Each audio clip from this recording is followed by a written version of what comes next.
Grabar otra vez, ¿qué pasó aquí? Ahí está grabando. Ahí está hablando, profe. ¿Te Sí. comenzó? Mire, yo en relación a las posibilidades que a mí se me ocurre de pensar de Kant, me llama mucho la atención, por ejemplo, no sé hasta dónde es una reacción a Hegel, pero me parece que mucha gente en Europa aprovechó el pensamiento kantiano en buena parte de sus formulaciones porque es decir, la apertura a la libertad que genera de alguna manera o la discusión sobre la libertad como un asunto de consenso social.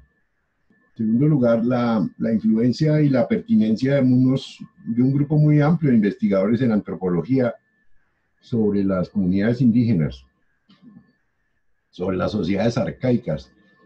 Para ponerlo en títulos, Kant es el responsable de la antropología filosófica contemporánea.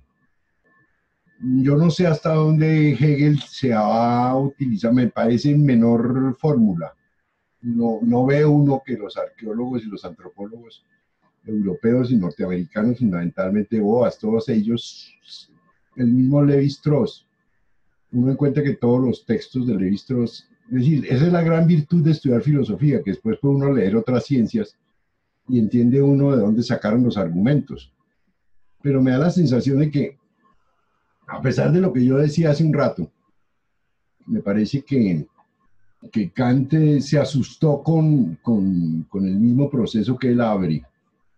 Es decir, como a la muerte de Dios se asustó con el muerto, porque él en realidad estaba destruyendo toda la metafísica de la manera más inclemente, con solo decir que el tiempo y el espacio ya no son estructuras de la naturaleza, ya había una cierta pérdida de la ontología tradicional.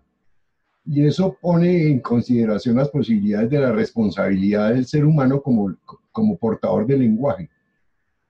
Ya no es tan fácil hablar de la realidad porque tiene que justificar el tipo de argumentos que se hacen y fundamentarlos en todos sus procesos. Ya no es simplemente la indicación con el dedo. Como me decía un estudiante, profe, pero usted hizo el árbol. Yo no, chino, yo no, a ver, lo hizo Dios. Ya ese tipo de argumentaciones ya no se pueden hacer porque ya el tiempo y el espacio son formas eh, producidas. Digamos, las decisiones y las determinaciones de todos los juicios humanos provienen de todas maneras de un principio de ubicación temporoespacial y esa es una estructura subjetiva. No se puede, digamos, ya no es tan fácil mostrar. Y por eso a mí me parece que es sano imaginar que sin Kant no habría sido posible Hegel. Es, digamos, más difícil porque tendría una buena parte cortada, sobre todo el desarrollo de las determinaciones que produce la subjetividad y el descubrimiento de las antinomias de la razón, que es, yo pienso, también otro de los hallazgos kantianos, que luego, claro, por supuesto, es una situación de aprovechar. Hegel las percibe y dice, ¿cómo no se dio cuenta que lo que había eran distintos niveles, distintas figuras y un diálogo entre el hombre y la naturaleza tratando desde el lenguaje de designar qué es lo que es el hombre mismo? Más o menos sería. Eso sería para la primera parte, para la primera pregunta tuya, Steve. Para la segunda no tengo ni la más remota idea de la relación entre Spinoza, no es Spinoza, ya me olvidé, mm, y Hegel. O sea que ahí sí que le queda la segunda parte al profesor Guillermo Moreno. Bueno, me interesa, sí, no, ambas. Mm. La, la primera, sí, evidentemente, lo interesante, una de las cosas interesantes en Hegel es el indagar y el mostrar, el deducir esas categorías del pensamiento. Eso sí es clave, porque, a ver, acá Kant dice, es que así pensamos, las categorías son estas y estas, y están agrupadas de esta manera, y a partir de las clases de juicio, ¿no? Sabemos eso. Exacto. Pero se le preguntó alguna vez que por qué eran esas y no otras. Y la respuesta de Kant fue, ese es uno de los más grandes misterios del alma humana. Esa fue así, literal. Evidentemente Hegel dice, no, pues se trata de una falla porque eso justamente es lo que hay que mostrar y eso es lo que hace Hegel en la lógica. Ir mostrando ese desarrollo categorial. Y bueno, pues lo que se trata es de que entre Descartes, Kant y Hegel, evidentemente hay un avance en todo, en relación con el pensamiento, en relación con esa subjetividad, en relación con la conciencia, con la autoconciencia, con las categorías del pensar. Sí, hay ese avance. Y bueno, uno podría decir tibieza de Descartes, tibieza de Kant, pero no, a mí me parece que son simplemente lo que dice Hegel, son etapas de desarrollo. Uno no le puede pedir por muchísimas cosas a Descartes posiciones similares a las de Hegel, ni a Kant siquiera, que están mucho más cercanos, están en la misma cultura, en el mismo ambiente, pero precisamente se necesitan esos desarrollos para llegar a Hegel. Guillermo lo dijo, sin Kant no hay Hegel, eso es claro, absolutamente claro, y hay que tenerlo presente. Y precisamente a partir de las limitaciones de estos autores es como Hegel va a poder construir su pensamiento. Y sí, a mí me parece uno de las grandes diferencias y los grandes méritos de Hegel, el que se haya preocupado por la explicación de la conformación de esas categorías, porque es algo que dejó Kant pendiente, y la respuesta de Kant pues nada de satisfactorio tiene, ¿no? Aparentemente no, son unos profundos misterios, uno de los más grandes profundos misterios del alma humana. Sí, pero es que a eso había que meterle el diente, y Hegel lo hizo. Y sí, evidentemente Husserl ya en la perspectiva cartesiana, pues también, así como Kant, como Hegel enmienda la plana a Kant, Husserl pretende hacerlo con Descartes. Ahora, hay una cuestión bien interesante, yo siempre recomiendo a Konrad Lorenz, ¿sí? El etólogo, porque él es kantiano. Y él es kantiano y dice, bueno, y trabajé.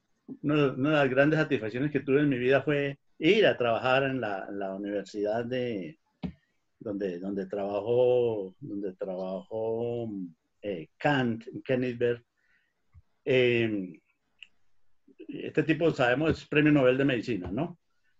Tiene un texto muy interesante, La otra cara del espejo, donde hace unas afirmaciones bien que llaman la atención. A mí me llama mucho la atención eso.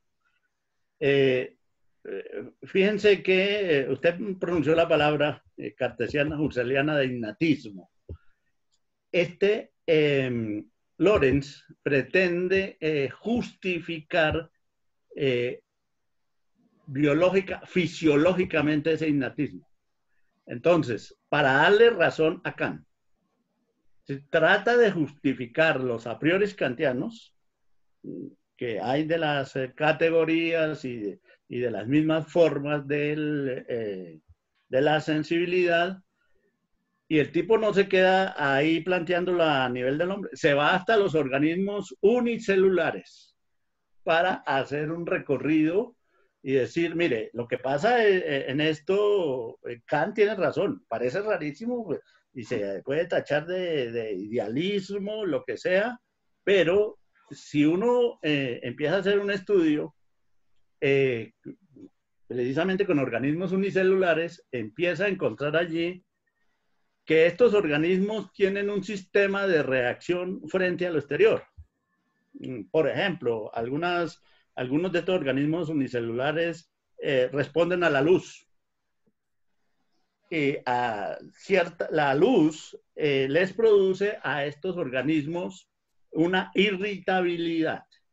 Y esa irritabilidad puede expresarse, por ejemplo, que digo yo, encogiéndose. La célula encogiéndose frente a la luz. Entonces dice, estos organismos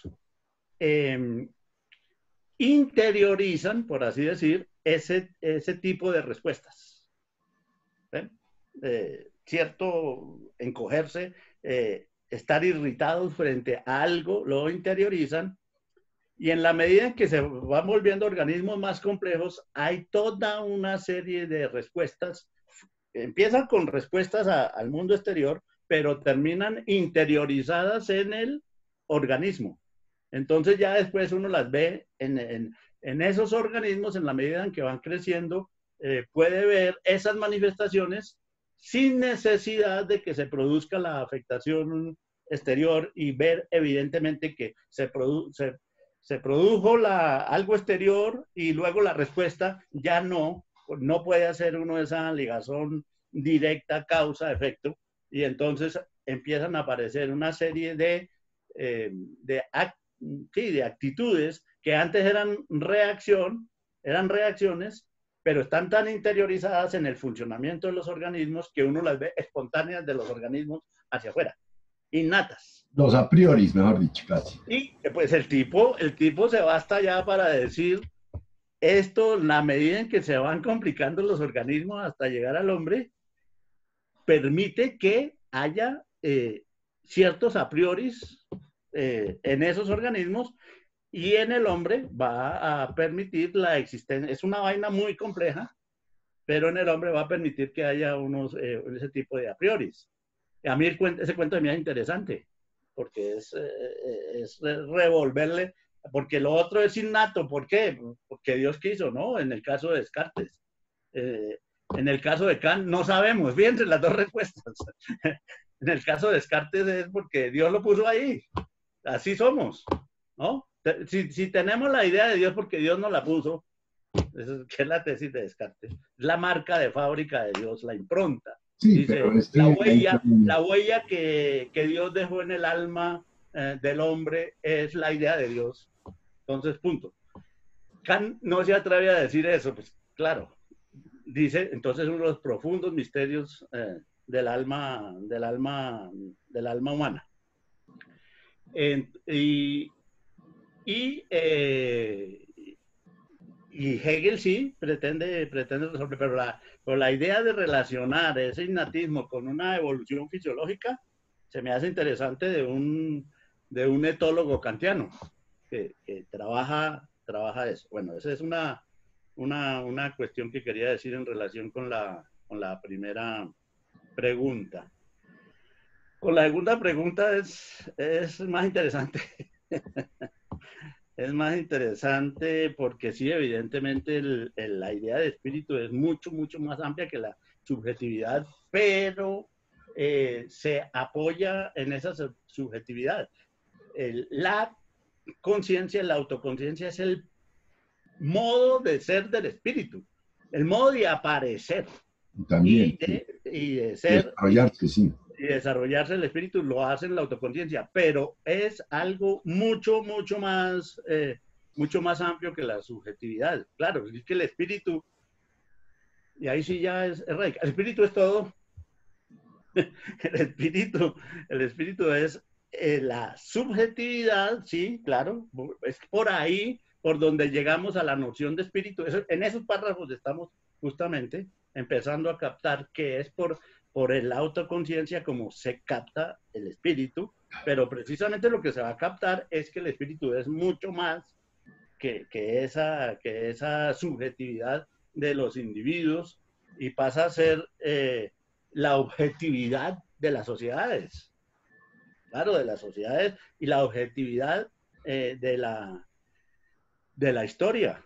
evidentemente. Entonces, va más allá. Yo lo que veo que Steve está en camino de hacerse hegeliano. Por, lo que, por, por las dos preguntas lo llevan Hacer hacia el la camino, carrera. hacia el camino de Hegel. Y bueno, y finalmente ahí sí ya eso me permite hacer a mí una herejía. Yo no sé hasta qué punto esa noción de espíritu, que a mí me gusta tanto, a mí se me hace que es la noción más materialista de Hegel. Más materialista de Hegel. Y eso le permitiría a uno decir que Hegel es todo lo contrario de lo que la gente está pensando. Es un materialista de raca mandaca. Serio. Y esa noción de espíritu es la que, sí, bueno, lo que hay que hacer primero es mirarla como la presenta Hegel, ¿no? Es que aquí uno se tira las vainas como anunciando el final de la película, ¿no? Pero entonces la cosa es que habría que hacerlo y trabajarlo y mirarlo desde la perspectiva hegeliana primero, apropiarse de esa perspectiva y después mirar. A mí me parece, incluso lo tengo anotado, a pesar de Hegel, es una afirmación plenamente materialista del espíritu. Materialista. Eh, a partir del hecho mismo, de que es la autoconciencia la vía de acceso y de formación de ese espíritu. Y si va a haber algo materialista en Hegel, es que, a ver, la conciencia viene del alma y el alma es animal. Es decir, hay que ir a la enciclopedia, ver los capítulos donde se va mostrando ese paso en lo que se llama espíritu, en la enciclopedia, espíritu. Espíritu, pues vamos a ver de nuevo el índice, el espíritu teórico, el espíritu práctico y el espíritu libre son propiamente el espíritu, pero antes de eso recuerden que está, ya lo habíamos dicho en otro pasaje, está psicología y luego la fenomenología, perdón, primero antropología, luego fenomenología y luego psicología. Ese es realmente el derecho en la enciclopedia. Primero, la antropología que se ocupa del alma, la fenomenología que se ocupa de la conciencia y la psicología que se ocupa del espíritu. Bueno, y en el alma es es lo más natural que hay, tanto que Hegel coloca el lenguaje en ese nivel, ¿sí? El lenguaje no como una cuestión abstracta que ya sale de otro lado, no, el lenguaje pertenece al mundo del alma animal. ¿Mm? Antes de la conciencia, ¿sí? Es bien interesante.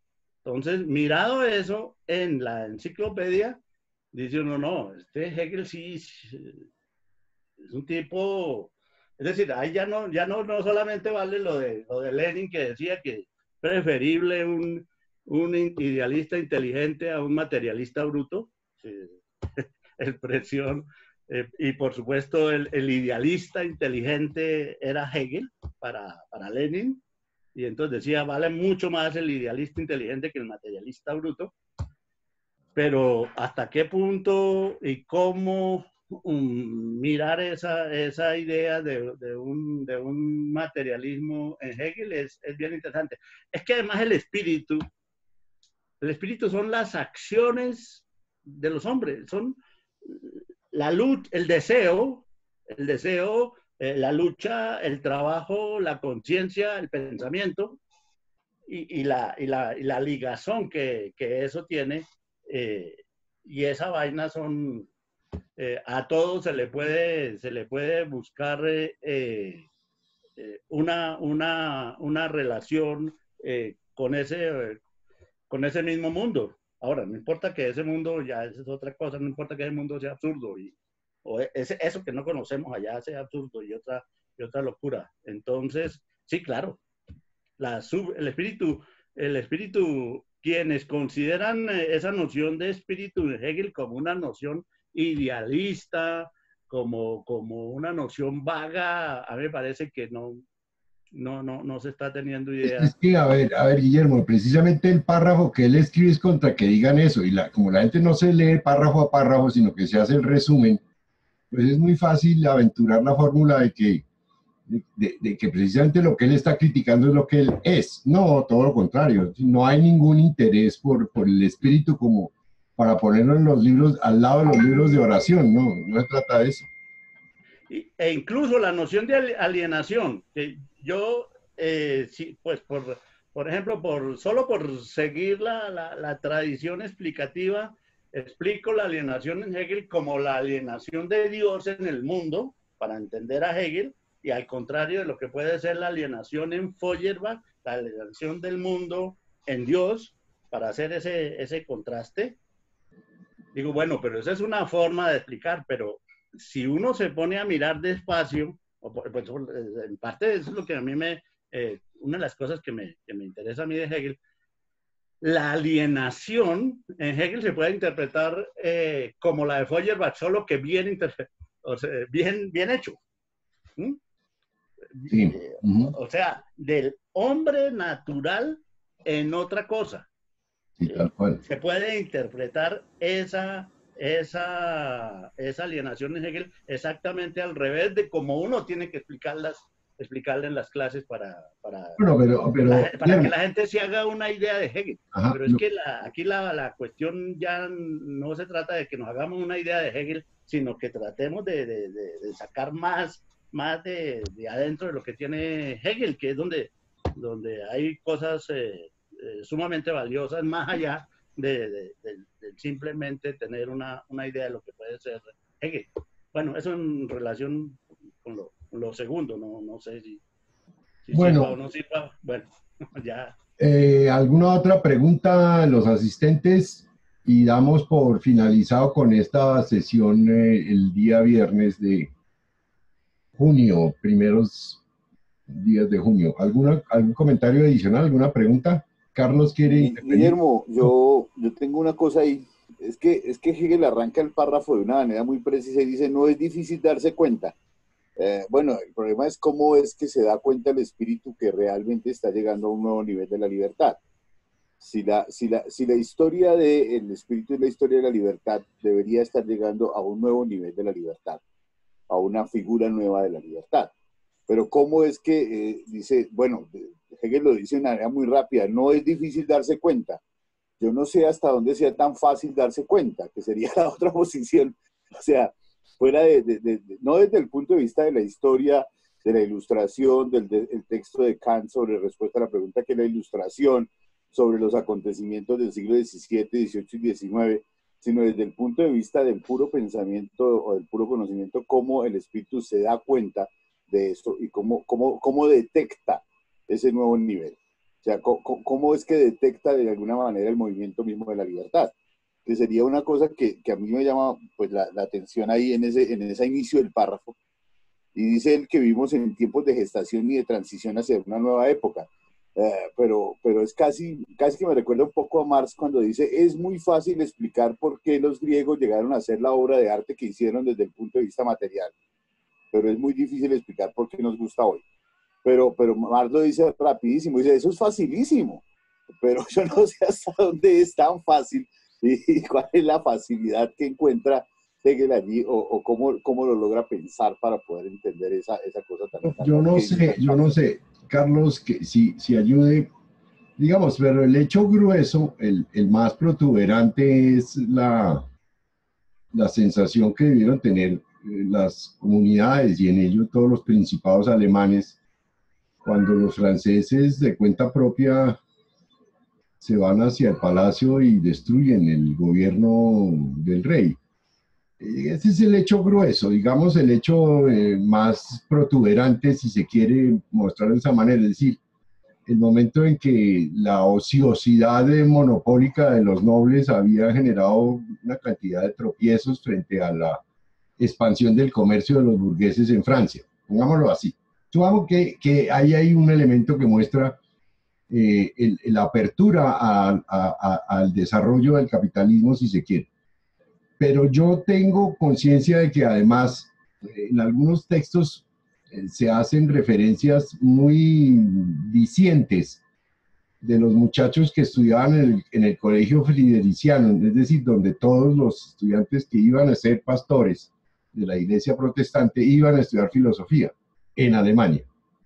Y en una buena proporción, todos consideran que eso es un régimen absolutamente obtuso, que ahí no es bien interesante porque son absolutamente críticos. Nietzsche creo que no habla muy bien del colegio fridericiano, o sea, de la institución universitaria donde estudió. Creo que Hölderlin también tiene muchos problemas con esa institución. Hegel también, incluso en el texto de Jacques Donne que ya hemos circulado, se muestra que la gente tiene un nivel muy amplio de insatisfacción. Pongámoslo en los términos en que el profesor Rubén Jaramillo, que siempre hablaba de la opacidad, ¿no? Es decir, ya empezó eso a volverse no es transparente, sino muy opaco, y una gran cantidad de gente joven comienzan a vincularse al romanticismo, que es una estructura, si se quiere, febril, ¿no? Bastante dinámica en contra de la obra de arte tradicional alemana, para el caso de la época, que termina, entre otras, en los grupos estos de los arquitectos que hacen la Bauhaus. Pero me parece que en todos los ámbitos, ahora, no somos historiadores como para darnos el lujo de imaginar si en Grecia, si en Italia, si en España existían movimientos de cierta insatisfacción. La América nuestra también había empezado a medio intentar, aunque nunca logró nada, porque el tamizaje colonial fue más fuerte, y el resultado es que nos toca a nosotros ponernos a tono con lo que se pensó en Europa, y no por otra cosa, sino porque aquí nunca llegaron. Es decir, piensen ustedes solamente que el Hegel que se dictó en la Universidad Javeriana lo dictaba Guillermo Hoyos. El Kant que se dictaba en la Javeriana lo dictaba el profesor Guillermo Hoyos, y el profesor Guillermo Hoyos era el profesor de Vargas Guillén. O sea, ahí ya empezamos a tener serias dificultades de percepción y de análisis y sobre todo, de la capacidad genuina de ir lentamente, sin una prevención, estudiando párrafo a párrafo, que es lo que estamos haciendo nosotros aquí ahora, sin hacer resúmenes rápidos, sin hacer... no, lea el párrafo y diga qué es lo que piensa. No me meta los dedos en la boca, y confiemos en que la traducción no esté mal hecha, porque puede haber toda clase de matices y de texturas ahí en el texto. Pero a mí me da la sensación, para resumir, que en la Europa de la época la cosa ya no estaba tan manejable por el régimen inmediatamente anterior. Tan cierto es ese fenómeno que en 1820 al 60 se reinstauró nuevamente la política del antiguo régimen. Es decir, después de la caída de Napoleón, todo el mundo le interesó volver atrás. Y ese volver atrás se ha manejado hasta hoy. Es decir, ¿qué son los filósofos franceses? ¿Qué son los estudios culturales? ¿Qué son los posmodernos? Es decir, medievalistas camuflados, que no quieren tener ningún vínculo con Hegel, porque Hegel les produce una sensación que además es muy simpática, como me lo dijo a mí un estudiante que venía a Nueva York de estudiar estudios culturales, que están en contra de la hegemonía de Hegel. Y uno dice, pero ¿cuál hegemonía? Si es que ni siquiera los mismos hegelianos entraron en la onda de Hegel mismo. Hegel fue absolutamente rechazado después de muerto, y pusieron a Schelling para que vacunara todo lo que Hegel había dicho. A Colombia nunca llegó más que por el profesor que le dictó clase a Guillermo Moreno, y yo lamento no haber estado ahí, porque si no me había estructurado un poquito de una manera más decente. Pero yo en mi esfuerzo me puse a mirar que esa era, que lo que había que leer era Hegel. No había, y que no para saber Hegel, por eso no me interesa. Me interesa el Hegel que me sirve para pensar los temas de las sociedades precolombinas, de mi investigación, porque me parece que ahí hay más elementos interesantes que los que puede haber. Claro, también hay algunos encantos, sin duda, por el crecimiento y desarrollo de la antropología filosófica que él, sin saberlo, originó para los estudios en las sociedades arcaicas, ¿no? Pero eso diría yo en principio con respecto a la inquietud de Carlos. No sé, Guillermo Moreno, qué se le ofrece o a Steve, qué contrarréplica puede dar a la presentación. Dos cositas. Carlos, sí, bueno, pero usted mismo lo señaló, que lo histórico, de todas formas, lo identificaría. Claro, la Revolución Francesa. La Revolución Francesa es el punto clave, y lo que dice Guillermo, en ese seminario allí de Tubinga, eso también se conoce, la anécdota. Schelling, Hölderlin y Hegel fueron castigados, se les llamó la atención por armar guachafita, celebrando la Revolución Francesa. Sembraron un árbol. Es que el impacto en Alemania fue tan grande que Kant parece ser, 2 veces interrumpió su paseo, sus paseos que se daban en épocas de verano. 2 veces en la vida lo interrumpió. Una, cuando se enteró de la Revolución Francesa. Es decir, el impacto fue tan grande para que Kant ese día no paseara. Es una cosa absolutamente marcada. Otra fue porque se puso a leer el Emilio de Rousseau y se le pasó el tiempo y quedó abstraído en la lectura y tampoco pudo salir. Entonces, 2 veces en que Kant no paseó. Precisamente cuando estos muchachos se enteraron allí en Tubinga de la Revolución Francesa, se tomaron sus tragos, sembraron un árbol, hicieron un ruido y ahí quedaron registrados en el observador del alumno. Es por eso, los 3, Schelling, Hölderlin y Hegel. Entonces, la Revolución Francesa fue un impacto grandísimo. Napoleón, hace un rato dijimos, Napoleón era el espíritu a caballo, viviendo ahí. Eso y bueno, y los demás aspectos que señala, obviamente, todas las partes anecdóticas, pero lo que está detrás, pues, es eso, la Revolución Francesa y todo lo que señalaba Guillermo. Primero, ahora, por el lado teórico, sí, Carlos, la parte clave está en... Léase la parte final del capítulo de la razón en la fenomenología. Entonces, ahí, o el capítulo de la razón de la fenomenología, ahí se va mostrando cómo se llega a los umbrales de la percepción por la autoconciencia del nuevo tiempo, del surgimiento del espíritu. Es decir, eso sí está detallado en el capítulo de la, ¿cómo se llama? La conciencia, la realización de la individualidad por sí misma. Entonces, la individualidad que es para sí real en y para sí misma. Entonces, el intelectual, el legislador y el examinador de leyes en ese devenir de la autoconciencia quedan en los umbrales del espíritu. Pero evidentemente faltaría el pasaje donde Hegel expusiera ahí en la fenomenología, a ver, es una cosa, su propia autoconciencia.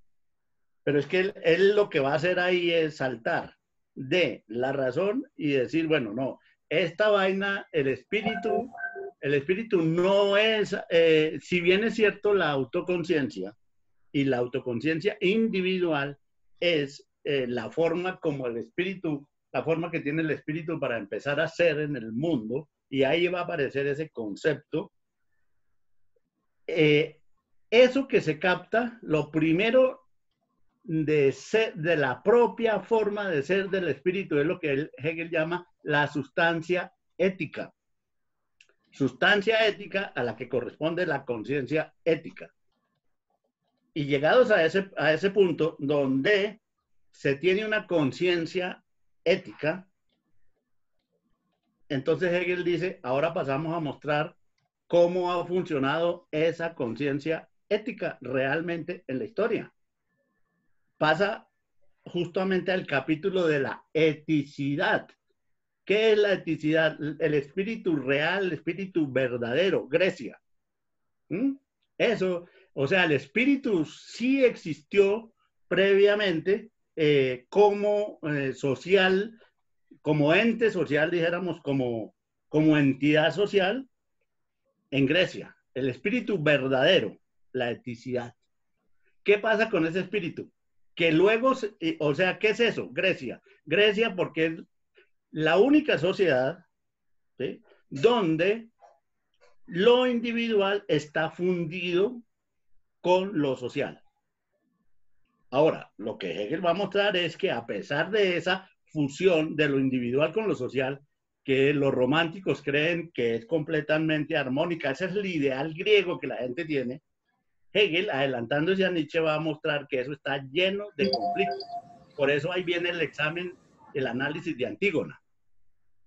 Porque, ¿qué es Antígona? Sino el conflicto de los individuos con la sociedad, con la polis, con la sustancia ética. Y luego Sócrates. Y cómo Antígona y Sócrates conducen finalmente a la debacle del mundo griego. Y la solución de eso va a ser el cristianismo. Pero ¿qué va a significar el cristianismo? La segunda forma de ser del espíritu. El espíritu alienado. O sea, el espíritu existió, vivió en Grecia de una manera incompleta, por así, o llena de conflictos.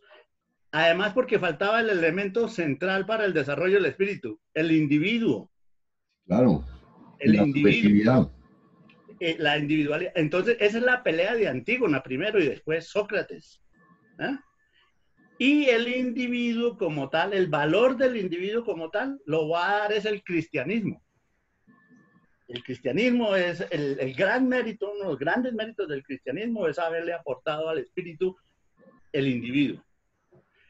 Pero el espíritu en su conjunto, en ese segundo nivel, se va a llamar espíritu alienado. El espíritu extrañado de sí mismo y la cultura. Y entonces esa es la segunda parte del espíritu. Ahora, cuando el espíritu se recupera y vuelve a sí mismo, tenemos la modernidad, ¿sí?, que es la síntesis, por así decir, de los dos anteriores. La moralidad. La sociedad moderna se basa en la moral, no en la ética, como la griega, no en la cultura, como la cristiano medieval, sino la moralidad. Bueno, eso es la fenomenología. Recuerden que en la enciclopedia Hegel de nuevo le da bote a eso y el asunto es ya él no se ocupa, algo pasó que los estudiosos le vieron a uno mostrar para que él cambie radicalmente y en vez de ocuparse de la historicidad del espíritu a través de la eticidad, la cultura y la moralidad, se olvide de eso y se dedique al espíritu realmente existente, que es la sociedad burguesa contemporánea, y entonces haga las cosas al revés, coloque primero el derecho, luego la moral y luego la ética, la eticidad. Pero entonces, para la pregunta de Carlos, perdón que me alargué, para la pregunta de Carlos, la parte final de la razón, en particular las tres últimas figuras de la razón, son las que tienen que ver con eso. Vuelvo y digo, me queda fácil acordarme porque coincidencialmente el otro curso va ahí, a la carrera, pues, superficialmente, de manera superficial, pero ahí vamos justamente en este punto. Entonces, por eso, por pura coincidencia, ya quedó relativamente fácil hacer la conexión, ¿no? Bueno, entonces, yo diría que por hoy ya son las 6:03. Ah, no, sí, las 6:03, ya llevamos por lo menos 1 hora y media, que era lo planificado. Nos vemos entonces el viernes entrante. Cualquier otra idea la pueden enviar por el WhatsApp de Hegel 2020. Supongo que Steve está ahí metido en ese WhatsApp, igual que todos. Entonces, de esa manera no es nada difícil ya podernos comunicar. A mí se me ocurre que podríamos eventualmente ir pasando por ese WhatsApp algunos PDFs de textos que pudieran ustedes conseguir, y entre todos podemos hacer un gran banco de libros que conseguimos en internet, o algunos que podemos ir escaneando lentamente. ¿Algún comentario adicional, Andrés, Eduardo? No, nada. Bueno, espero que haya sido interesante la reunión de hoy, así que nos vemos en la sesión entrante en 8 días, que a mí se me pasan volando. Yo casi que hoy no me doy cuenta que hoy era viernes, porque pues me he gastado buena parte de estos días escaneando fotos de Swatcha. Entonces, pues me demanda tiempo que hace que pierda la noción de las horas y de los días. Bueno, un gusto haberlos visto.